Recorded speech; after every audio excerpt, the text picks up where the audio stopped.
नमस्कार दोस्तों, दिल ना उम्मीद तो नहीं है ना काम ही तो है, माना लंबी है गम की शाम पर शाम ही तो है। बात कर रही हूँ एपिलेप्सी के संदर्भ में। एपिलेप्सी हमारे ब्रेन में कई बार कुछ ऐसी कंडीशन बनती है, हमारी बॉडी में अनकंट्रोल मूवमेंट शुरू हो जाती है। बार बार अगर ऐसा होता है तो इसे एपिलेप्सी कहा जाता है। एपिलेप्सी क्या होती है, इसके क्या लक्षण होते हैं, कारण क्या होते हैं, मैनेजमेंट इसकी कैसे की जा सकती है, इस पर आज हम जानकारी हासिल करेंगे डॉक्टर अंकुश शर्मा जी से, जो कि कंसल्टेंट न्यूरोलॉजिस्ट हैं। सर, आपका हमारे प्रोग्राम में स्वागत है। नमस्कार, thank you for calling. Doctor Ankush, purple day मनाया गया कल, जिसका मकसद था कि लोगों में जागरूकता आए कि एपिलेप्सी क्या होती है, कैसे इसे मैनेज करना है। इसी संदर्भ में हम एज ए अवेयरनेस आपसे समझना चाहते हैं कि एपिलेप्सी क्या होती है और किन कारणों से एपिलेप्सी का दौर आता है। हाँ मैम, एपिलेप्सी को समझने के लिए पहले हमें सबसे ये जानकारी होनी चाहिए कि हमारा दिमाग है क्या चीज़। दिमाग जो हमारा है बेसिकली ये सिर्फ तारों का एक गुच्छा किस्म का वो कॉन्फ़िगरेशन है।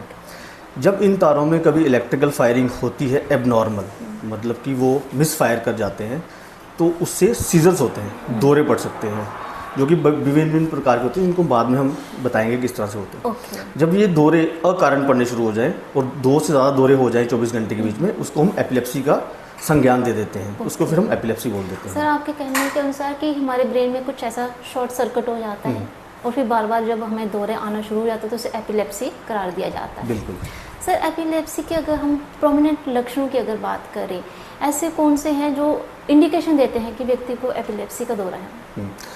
ऐसा क्या है कि ब्रेन के जिस हिस्से में भी ये फोकस होगा और वहाँ से इलेक्ट्रिकल फायर होगी उसके लक्षण आने शुरू हो जाते हैं। तो हमारा ब्रेन हर चीज़ काम करता है, हम सूंघते हैं, सुनते हैं, हमारे हाथ बाजू चलते हैं, ये सारे अगर उस हिस्से का अगर फायरिंग होगी, समझो हाथ पाँव जहाँ से चलता है वहाँ फायरिंग होनी शुरू होगी, तो वो वाला उस साइड का हाथ झटके मारने शुरू कर देता है।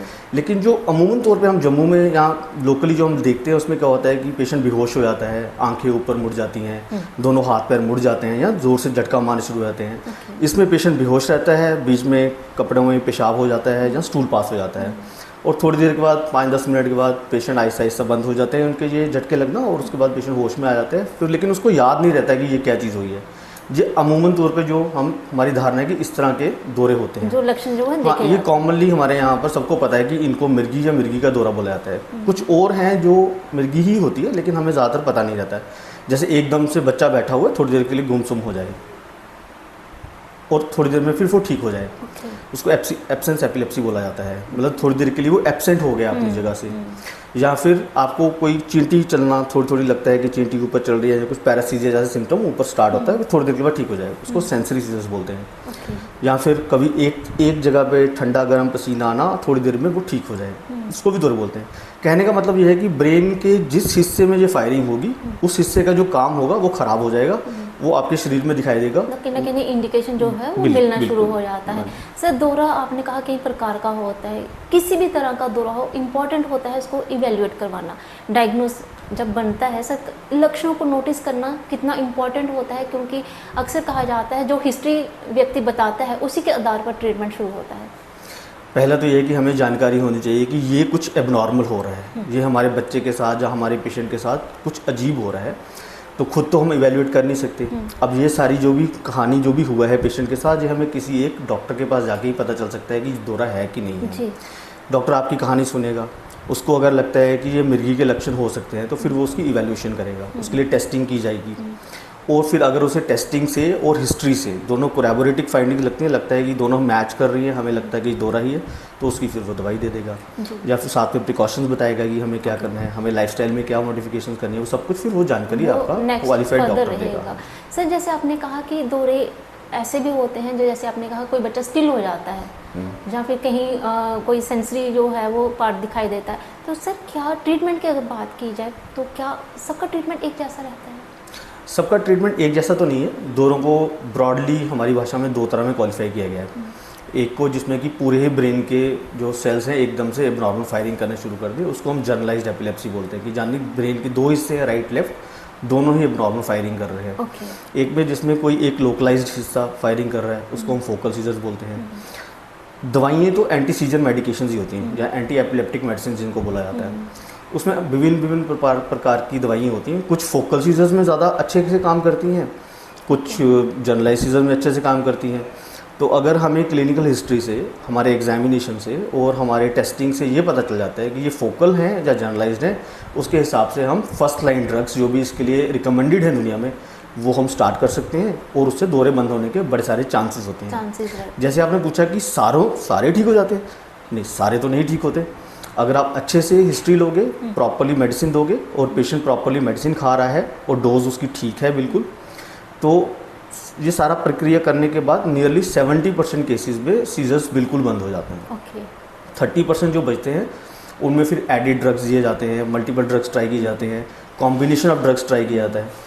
उसमें भी फिर इसका 30% का 50% हो सकता है कि ठीक हो जाए अगर आप प्रॉपरली उसको मैनेज करोगे। तो जो बाकी के 15% बच जाते हैं उनको हम ड्रग रेजिस्टेंट एपिलेप्सी, जहाँ ऐसी एपिलेप्सी जो दवाइयों से नहीं ठीक हो सकती। सर आपने ड्रग रेजिस्टेंट एपिलेप्सी की बात करी, सर ड्यूरेशन जाहिर तौर पे है लंबी चलती है इसकी, लंबे समय तक इलाज लेना पड़ता है, तो क्विट करना कितना खतरनाक हो जाता है? क्विट तो नहीं करना चाहिए जब तक आपका डॉक्टर ये ना बोले कि अब ये टाइम आ चुका है कि आपकी दवाइयाँ बंद की जाएंगी। उस वक्त भी दवाइयाँ जो बंद की जाती हैं एकदम से नहीं बंद की जाती कि जैसे आज आपने दवाई खाई तो कल से दवाई बंद हो जाएगी, ऐसा नहीं होता है। उसमें आप 3 to 6 मंथ्स के ऊपर स्लोली टेपर ऑफ किए जाते हैं drugs.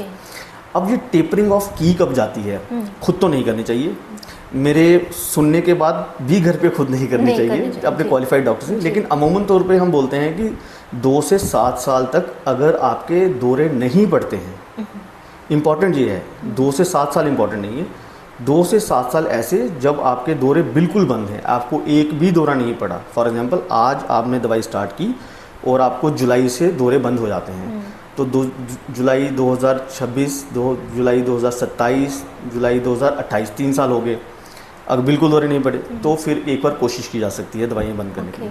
Scissor free interval at least for 2 to 7 years before we start tapering off the drug, लेकिन अपने डॉक्टर की निगरानी में, ऐसे नहीं। कहीं ना कहीं डॉक्टर के फॉलोअप में रहना बहुत ज़रूरी है।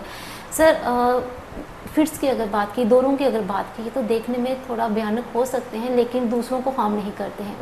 उस समय बहुत इम्पोर्टेंट होता है कि जो मरीज़ है उसकी हेल्प की जाए। सर डू एंड डोंट्स क्या हैं उस समय अगर किसी को हमारे सामने दौरा आता है? ये सबसे इम्पोर्टेंट है क्योंकि ये जनरल पब्लिक को नॉलेज होनी चाहिए। सबसे पहले मैं वो बोलूँगा जो हमारे लोग करते हैं और नहीं करना चाहिए। पहला, जूता सूंघाना, मुंह के बीच में कहते हैं हम दंदल तोड़ दी हमने, मतलब दांत बंद हो गए थे उसको हमने तोड़ दिया चम्मच डाल के, उंगली डाल के, बिल्कुल ना करें। नॉर्मली जो सीजर्स होते हैं वो 5 मिनट के अंदर अपने आप ही बंद हो जाते हैं। तो आपने सिर्फ 2-3 काम करने हैं। एक तो पेशेंट को उल्टा लिटा देना है, साइड पे या उल्टा। रीज़न कि जब दौरे पड़ते हैं तो उल्टी होने का बड़ा अंदेशा होता है। उस वक्त अगर आपको उल्टी आएगी, वॉमिटिंग होगा, तो वो आपकी छाती में जाने का डर होता है, चोकिंग होने का डर होता है, पेशेंट की जान जाने का डर रहता है। तो साइड पे लिटाएं, टेढ़ा लिटाएं कि अगर उल्टी आती है तो बाहर आए। ये इसका रीज़न है कि हम उल्टा क्यों लिटाने के लिए बोलते हैं। सेकंड, अगर आपके कपड़े टाइट हैं ऊपर से तो उसके बटन खोल दें। आगे पीछे अगर कोई भी धारदार चीज़ पड़ी है, चाकू पड़ा है, छुरी पड़ी है, कुछ भी पड़ा हुआ है जिससे पेशेंट सेल्फ हार्म कर सकता है, तो पेशेंट हिलता है, कोई चीज़ पकड़ के खुद को लग सकती है, तो उसको आप साइड कर दीजिए। टाइम करिए दौरों को, क्योंकि हमने बोला 5 मिनट। 5 मिनट से अगर ऊपर दौरे पड़ते हैं तो आपको रश इन करना है हॉस्पिटल में, क्योंकि इसका मतलब है अब ये सीजर जो है अपने आप ख़त्म होने वाला नहीं है और पेशेंट की जान जा सकती है। ये तो है डूज एंड डोंट्स। जिन लोगों को दौरे चल रहे हैं उनके लिए मैं ज़रूर ये बताना चाहूँगा कि वो अपने डॉक्टर से ज़रूर मिले, ये डूज एंड डोंट्स ज़रूर करें। साथ में आजकल एक मेडिसिन आती है जो ज़्यादातर हम हॉस्पिटल में देते हैं इंजेक्शन के थ्रू, वो आजकल नेज़ल स्प्रे में भी आता है। आप वो अपने पास रखिए, अपने डॉक्टर्स को से पूछिए किस तरह से इसको इस्तेमाल किया जाता है, कितनी डोज में इस्तेमाल करना है। तो आपके घर में बाई चांस दवाई खाते हुए या कभी मिस होगी उस वक्त अगर सीजर होता है, दौरा पड़ता है, तो आप ज़रूर उसको इस्तेमाल करिए, वो लाइफ सेविंग ड्रग है। बहुत अच्छी मेडिसिन जो हैं वो आ चुकी हैं जी, एडवांस मेडिसिन हैं। सर नेचुरली डॉक्टर्स प्रिस्क्राइब करते होंगे ये मेडिसिन, जिन लोगों को दौरा आता है उन्होंने पास रखी होगी। सर स्टिग्मा देखा जाता है इस बीमारी के साथ, क्या चुनौतियाँ क्या हैं पेशेंट्स को, फैमिली को, और जिन फैमिली में ऐसा मरीज़ है उन्हें क्या प्रिकॉशन लेना चाहिए? अनफॉर्चुनेट है कि अभी इतना एडवांस होने के बाद भी, 21वीं सदी भी आने के बाद भी, और हर घर में सब लोग आजकल आप देखोगे शिक्षित ही हैं, कोई भी नहीं है जो कोई अनपढ़ा है। अनफॉर्चुनेटली कोई रह जाए तो रह जाए, अदरवाइज सारे लोग पढ़े लिखे हैं। स्टिल स्टिग्मा बहुत अटैच है, क्योंकि अभी भी लोगों को भ्रांति है कि ये दौरे जो हैं ये कोई ऊपरी चक्कर, मतलब किसी ने कुछ किया है, कुछ खिला दिया है, वो है। सबसे पहले तो ये ऊपरा कुछ नहीं है, ये एक बीमारी है। जैसे किसी को वायरल फीवर लग जाएगा, किसी को निमोनिया हो जाएगा, उसी तरह से एक डिफरेंट किस्म की बीमारी है जिसमें ब्रेन की फायरिंग होती है। तो स्टिग्मा अटैच नहीं होना चाहिए। एक तो ये बीमारी है इसलिए स्टिग्मा नहीं होना चाहिए। दूसरा, ये छुआछूत की बीमारी नहीं है जी। ऐसा नहीं है कि मेरे को दौरे पड़ रहे हैं तो मैं आपसे बात कर रहा हूँ सामने बैठ के तो आपको दौरा हो जाएगा। कंटेजियस नहीं ये है, कंटेजियस नहीं है। ये बीमारी एक दूसरे को नहीं लगती, ये फैमिलीज में भी रन नहीं करती। जी। ऐसा नहीं है कि मुझे है तो मेरे बच्चों को ज़रूर होगी। ठीक, तो इसलिए इससे बचना चाहिए। इसके बारे में information he at the end of the day आपको पता है कि इन्फॉर्मेशन होगी, लोग जानेंगे। जैसे आज आपने हमें बुलाया है, लोग जानेंगे, कुछ लोग और समझेंगे, वो अपने आगे पीछे को लोगों को समझाएंगे कि इस तरह से नहीं कहीं कोई ऐसी समस्या होती है तो झाड़ फूक की जगह वो इलाज करवाएं, ये क्यूरेबल है, मैनेजेबल है। 100%। सर, आपने कीमती समय हमारे साथ शेयर किया और हमें जानकारी दी, आपका बहुत बहुत शुक्रिया। तो दोस्तों, डॉक्टर साहब हमें बता रहे थे कि डरे नहीं एपिलेप्सी से, लेकिन लापरवाही ना हो जाए, समय पर सही डोज, सही ड्रग लेकर इसे निजात पाई जा सकती है। इस प्रोग्राम में इतना ही, अगले अंक में फिर हाजिर होंगे।